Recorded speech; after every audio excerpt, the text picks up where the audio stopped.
السلام علیکم، کیسے ہیں آپ سب لوگ؟ آئی ہوپ سب ٹھیک ہوگے، جہاں پہ رہیں خوش رہیں آباد رہیں، آمین سم آمین۔ آج ہم جس ویڈیو پہ بات کرنے والے ہیں وہ ہے پاکستان کی تاریخ کا سب سے سخت، سب سے کنٹروورشل اور آئی ایم ایف میں دباؤ کے حوالے سے بات کرنے والے، یعنی بجٹ کے حوالے سے ہم بات کرنے والے ہیں۔ اسلام آباد میں آئی ایم ایف مشن اور پاکستانی حکام کے درمیان مذاکرات ختم ہو چکے ہیں، لیکن سوال یہ ہے کیا پاکستان واقعی معاشی استحکام کی طرف جا رہا ہے یا پھر عوام پر مہنگائی کا ایک نیا طوفان پھر سے آنے والا ہے؟ ہم آلریڈی بہت زیادہ طوفانوں سے گزر رہے ہیں، لیکن یہ بھی ایک طوفان کنسیڈر آپ کر لیں کہ یہ بھی ایک طوفان ہی ہے۔ اور اس ویڈیو میں میں آپ کو بتاؤں گی کہ آئی ایم ایف نے پاکستان سے کیا کیا مطالبات کیے ہیں، بجٹ میں کتنے نئے ٹیکس لگ سکتے ہیں، اور بجلی، پیٹرول، گیس کتنی مہنگی ہو سکتی ہے، اور سرکاری ملازمین، تنخواہ دار طبقہ اور عام عوام پر اس پر کیا اثر پڑے گا، ٹھیک ہے۔ اور پاکستان کے شکنجے سے جو آئی ایم ایف کے جو شکنجے سے کب نکلے گا، یہ سب اہم چیزیں ہیں جو میں اس پوری ویڈیو میں آپ سے ڈسکس کروں گی۔ تو آئی ایم ایف کا جو وقت ہے 13 مئی سے 20 مئی 2026 تک اسلام آباد میں موجود رہا، اور جہاں پاکستان کے اگلے مالی سال یعنی 2026 سے 2027 کے جو بجٹ پر مذاکرات ہوئے، آئی ایم ایف کی نمائندگی کی گئی، اور آئی وی اے جو سے ہیں ان کا جو ایک پورا ایک ٹینیور تھا، ان لوگوں نے اس چیز کی نمائندگی کی ہے، ٹھیک ہے۔ اب اگر ہم بات کریں، آئی ایم ایف نے واضح کہا ہے کہ پاکستان کو کیا انہوں نے واضح چیزیں کہیں کون سے پوائنٹرز وہ لے کر آئے تھے، اس حوالے سے میں آپ کو بتاؤں گی۔ تو انہوں نے بیسیکلی 4 پوائنٹرز رکھے ہیں۔ پہلا پوائنٹر ٹیکس نیٹ بڑھانا ہوگا، دوسرا انہوں نے جو پوائنٹر انہوں نے رکھا ہے وہ پاکستان کے سامنے سبسڈیز کم کرنا ہوگی، تیسرا پوائنٹر انہوں نے رکھا ہے اخراجات جو ہے وہ کنٹرول کرنا ہوں گے، تیسرا جو پوائنٹر انہوں نے، چوتھا پوائنٹر رکھا ہے کہ بجٹ جو خسارہ ہے وہ کم کرنا ہوگا، ٹھیک ہے۔ اب یہاں پہ اصل کہانی شروع ہوتی ہے، سب سے بڑا ہدف یعنی ٹیکس وصولی کا، یہاں پہ سب سے جو مین چیز آ جاتی ہے نا، وہ ٹیکس وصولی کو لے کر آ جاتی ہے، ٹھیک ہے۔ ذرائع کے مطابق بتایا جا رہا ہے کہ آئی ایم ایف چاہتا ہے کہ ایف بی آر اگلے سال تقریباً 15.264 ٹریلین روپے ٹیکس اکٹھا کرے۔ تو سوچیں، پاکستان کی تاریخ میں اتنا بڑا ٹیکس ہدف پہلے کبھی نہیں رکھا گیا، تو اس ہدف کو پورا کرنے کے لیے حکومت تقریباً 430 ارب روپے کے نئے ٹیکس لگانے پر غور کر رہی ہے، یعنی سیلز ٹیکس میں تبدیلی ہوگی، ٹیکس سوٹ ختم ہوگی، نان فائلرز پر مزید دباؤ آئے گا، اور ممکنہ طور پر پیٹرولیم لیوی میں اضافہ ہوگا، جو اس میں آپ کو پریویس ویڈیوز میں بھی بتاتی جا رہی تھی کہ دیکھیں ابھی بجٹ آنا ہے، ابھی چیزیں ہونی ہیں، ابھی آپ لوگ اس مہنگائی کا نہیں پتہ ہے، ابھی یہ آپ کو جیسے کہتے ہیں نا بیبی سٹیپس لے رہے ہیں، آپ کو مینٹلی طور پہ پریپیئر کر رہے ہیں۔ تو بیسیکلی یہ چیزیں کچھ آ گئی ہیں۔ پیٹرول بم جو سے ہے وہ ایک دفعہ پھر آپ گرنے والے ہیں۔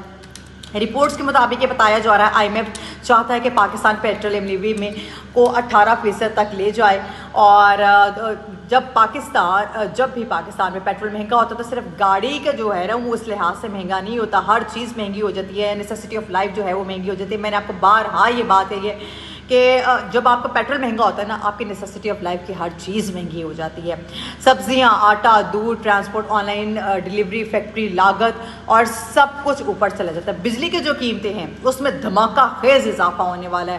آئی ایم ایف نے واضح کہا ہے کہ بجلی اور پیٹرول پر سبسڈیز کم یا ختم کر دی جائے۔ حکومت نے آئی ایم ایف کو یقین دہانی کروائی ہے کہ بجلی سبسڈی کا نیا نظام صرف غریب طبقے کے لیے ہوگا، اور یہ بھی کہا ہے کہ بی آئی ایس پی کے ذریعے ٹارگیٹڈ سبسڈی جو سے ہے کہ شکل میں آپ کے سامنے لے کر آئیں گے، اور اس کا مطلب ہے کہ مڈل کلاس جو ہے اس سے سب سے زیادہ متاثر ہوگا ایز یوزول۔ یہ پہ قریب کوئی نئی بات نہیں، ہمیشہ جو آپ پہلے آپ کہتے تھے بہت لیڈ کلاس ہے، وہ مڈل کلاس سے بہت زیادہ نیچے تک آ چکے ہوئے ہیں۔ خیر، جو لوگ اے سی چلاتے تھے، چھوٹا کاروبار کرتے تھے، دکانیں چلاتے تھے، تنخواہ پر زندگی گزارتے تھے، اور اس کے لیے بجلی مزید مہنگی ہو سکتی ہے۔ تنخواہ دار طبقے کے لیے اچھی یا بری خبر یہ اس حوالے سے کیا ہے؟ تو حکومت چاہتی ہے کہ سیلریڈ کلاس یعنی جو تنخواہ دار طبقہ ہے اس پر ٹیکس کم کیا جائے، لیکن آئی ایم ایف اس پر ابھی بھی مطمئن نہیں ہے۔ ذرائع کے مطابق یہ بتایا جا رہا ہے انکم ٹیکس ریٹ کم کرنے اور منیمم ٹیکس میں 1% کمی کی تجویز دی گئی ہے، لیکن آئی ایم ایف نے پوچھا ہے اگر ٹیکس کم کریں گے تو پیسہ کہاں سے آئے گا، اور یہی اصل لڑائی چل رہی ہے۔ پاکستان نے آئی ایم ایف کو کیا وعدے کیے ہیں اس حوالے سے بھی میں آپ کو بتا دیتا ہوں۔ یہ صرف بجٹ کی بات نہیں ہے، آئی ایم ایف جو ہے اب پورے سسٹم کو ری اسٹرکچرنگ کے سائڈ پہ لے کے جا رہا ہے۔ اہم اصلاحات اس میں شامل ہیں state owned enterprises form number 1، number 2 energy sector reforms, number 3 financial sector reforms, number 4 circular debit جو ہے ریڈکشن، نمبر جو 5 ہے وہ پروڈکشن مارکیٹ لبرائزیشن، اس سائڈ پہ ہم لوگ جا رہے ہیں، یعنی سرکاری ادارے بیچے جا سکتے ہیں، بجلی کو کے نقصانات کم کیے جا سکتے ہیں، بینکنگ سسٹم میں تبدیلی آئے گی اور حکومت کی معیشت میں مداخلت کم ہوگی. ٹھیک ہے. ایک اور بڑی خبر جو دفاعی بجٹ کے حوالے سے آ رہی ہے، رپورٹس کے مطابق یہ بتایا جا رہا ہے کہ دفاعی بجٹ میں تقریباً 100 ارب روپے اضافے کی تجویز جو ہے وہ زیر غور ہے. اور یعنی ایک طرف حکومت اخراجات کم کرنے کی بات کرے تو دوسری طرف سیکورٹی صورتحال کے باعث دفاعی اخراجات بڑھ رہے ہیں. IMF آخر چاہتا کیا ہے؟ سادہ زبان میں آپ کو تھوڑا سا سمجھا دیتی ہوں کہ IMF آخر چاہتا کیا ہے. اپنے خرچے کم کرو، ٹیکس بڑھاؤ، سبسڈی ختم کرو اور قرض واپس کرنے کی کیپیسٹی دکھاؤ. لیکن مسئلہ یہ ہے کہ پاکستان کے معیشت کا بوجھ ہمیشہ عام آدمی، تنخواہ دار طبقے اور مڈل کلاس پر پڑتا ہے. میں آپ کو ہمیشہ سے یہ بات کہتی آ رہی ہوں. عوام پر اس پر کیا اثر پڑے گا؟ اگر IMF کے زیادہ تر شرائط مان لی گئیں تو اس حوالے سے عوام پر جو اثر ہے وہ یہ پڑے گا کہ مہنگائی بڑھ سکتی ہے، بجلی گیس مہنگی ہو سکتی ہے، پیٹرول مہنگا ہو سکتا ہے، نئے ٹیکس لگ سکتے ہیں، کاروباری لاگت بڑھ سکتی ہے. لیکن حکومت کا موقف یہ ہے کہ یہ ریفارمز نہ کیے گئے تو پاکستان دوبارہ ڈیفالٹ کے خطرے میں جا سکتے ہیں. سب سے اہم سوال یہاں پہ آتا ہے کہ IMF پروگرام کامیاب ہوگا؟ تو یہی $1 ملین کوسچن ہے. اگر ایکسپورٹ بڑھتے ہیں، ٹیکس نیٹ ایکسپینڈ ہوتے ہیں، پولیٹیکل اسٹیبلٹی آتی ہے، کرپشن کم ہوتی ہے تو پاکستان آہستہ آہستہ IMF سے نکل سکتا ہے. لیکن اگر ریفارم صرف عوام پر بوجھ ڈالنے تک محدود رہے تو پھر مہنگائی اور بے چینی مزید بڑھ سکتی ہے. تو آپ کیا سمجھتے ہیں کہ IMF کی شرائط پاکستان کے لیے ضروری ہے یا یہ عام آدمی پر ظلم ہے؟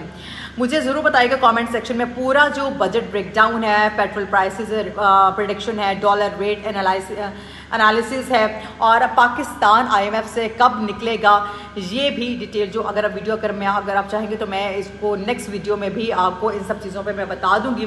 لیکن ہمیشہ سے میں ایک بات اس چیز کہتے آئی ہوں کہ دیکھیں کسی کا کچھ نہیں جاتا ہے. جو اس میں جو طبقہ ہے جو بہت زیادہ اس میں افیکٹ ہوتا ہے وہ ہے عام آدمی کا طبقہ. جابس پہلے ہمارے پاس نہیں ہے، چیزیں ہمارے پاس پہلے نہیں ہے، بجٹ ہمارا اس طرح سے آ رہا ہے. ٹیکس ہم کہاں سے دیں گے؟ ہم جو کما رہے ہیں ہم وہیں سے ٹیکس دیں گے. تو جب ہم کما ہی نہیں رہے تو وہاں پہ کہاں پہ ٹیکس دیں گے؟ اور جو ہم کما رہے ہیں وہ سارا اگر ہم ٹیکس دیں گے تو ہمارے پاس پیچھے بچے گا کیا؟ اگر ہم میڈیٹر کا رول پلے کر رہا تھا تو پھر تو ہمارا پیٹرول بڑھنا نہیں چاہیے تھا. پھر تو پیٹرول والی پرائسز تھی وہ تو ہماری لو آنی چاہیے تھی کیونکہ ہم میڈیٹر کا رول پلے کر رہے ہیں. اور ایران کے ساتھ ہمارے تعلقات اس طرح سے تھے.